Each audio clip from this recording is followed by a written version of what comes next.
Hey everyone, how you doing? Welcome to my October TBR.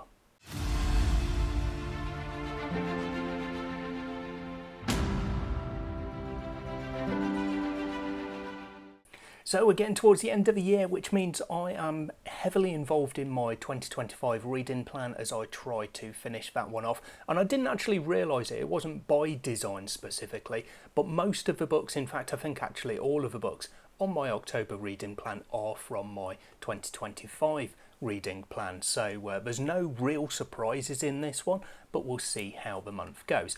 A lot of these are also book 2 in a series, so I'm not going to talk too much about the specifics of plot or read synopses for them. First of all, I'm going to start off with kind of a carryover from my September TBR. I said I was going to read Stormblood, book 1 of The Common by Jeremy Zell, and I didn't like it, basically. I was reading the audiobook and I literally did one chapter and the narration just wasn't for me. I found that if I wasn't paying attention or if I was maybe slightly tired, it was the sort of narration that would have sent me nodding off to sleep, basically. So I thought I would give that one up and go for something else, basically. So I'm going to try to read this one on my Kindle in October. This one is one of the books from my 2025 reading plan, so it is one that I want to give a fair shot to, rather than just saying I didn't like the audiobook, therefore I'm going to call it a DNF, or it was early enough I would have called it actually a DNS. It did not start. Moving on though, I've got a second book, the only one that I've actually got a physical copy of. This one is Blood of Queens, or The Blood of Queens by Alex C. Pearce. It's book 2 of The Crow's Gambit. Now I did quite like the first book, The Blood of Crows. It's got a fantasy heist in there, and that's one of the things that's been doing really well for me story-wise in the last few years. I know there are kind of heist elements in this one as well, so I'm looking forward to that.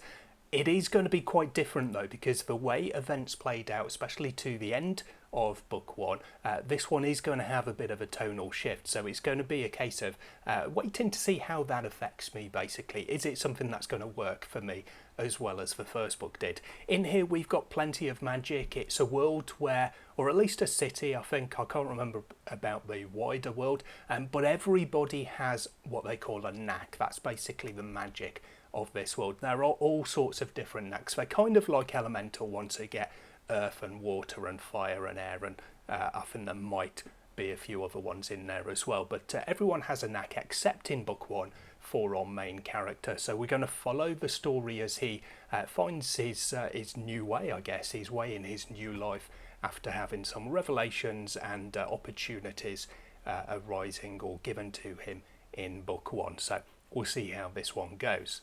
I'm then going to go to another one which I was originally planning on audiobook, but after the issue I had with Stormblood, I had been planning to read The Soul's Instruments, book 2 of The Aspect by Mark Holloway, and I immediately went to preview the audio and wasn't sure that I would get on with the narrator for this one as well, so it's another one that I've decided instead I'm going to read book 2 on my Kindle. Now, it's been a few years actually. It was my first year as a co-judge or guest judge, whatever you want to call it, reading for Bookborn as part of SPFBO. I think it was SPFBO 8, so a couple of years ago that I read book 1 in this series. I did quite like it, and I'm not sure if the narrator's different, but I think I did actually listen to the audiobook at the time.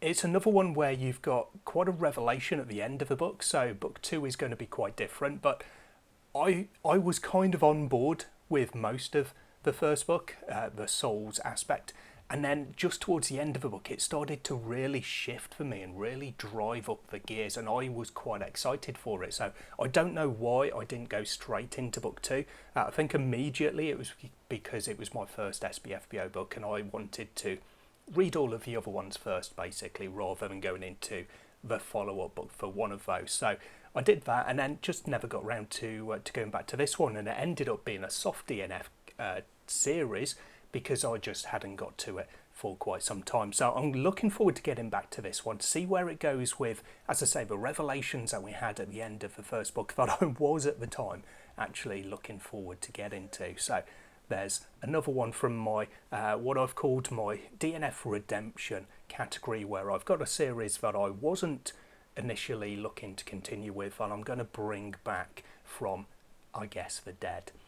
Next, we're going to move on to another book two. As I said, most of them are book two in a series. I've got Lonely Castles, which is a sci-fi, and it's by S.A. Folin. This one is book two of the Prima Terre. So the first book in this series was Iron Truth, which was, I think it was the first winner of the SPSFC, the science fiction equivalent of SPFBO. I liked Iron Truth, but it was a very strange book for me because although I did like it, I felt that I could not go into book two until I had a bit of a breather basically from it.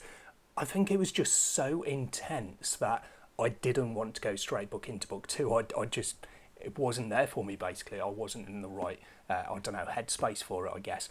So again, this is one that's been taken a while for me to get to. It is quite a chunker as well, so that's maybe coming to it, trying to find the right time to plan it in, and October is going to be that right time. This one is quite a military sci-fi. It's got kind of Warhammer 40k vibes actually, with Space Marine equivalents and kind of the introduction, the discovery of chaos elements, I would say.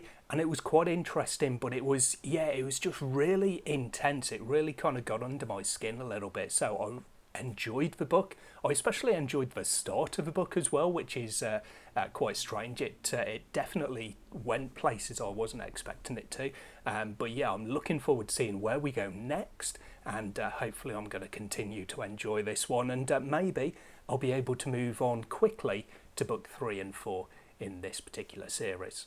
And then book 5 that I'm going to put on my plan. This is another audio book I'm going for, and it's another chunker as well. So this one is book 2 of the Empire trilogy by Raymond D. Feist and Jenny Wirtz, and it is Servant of the Empire.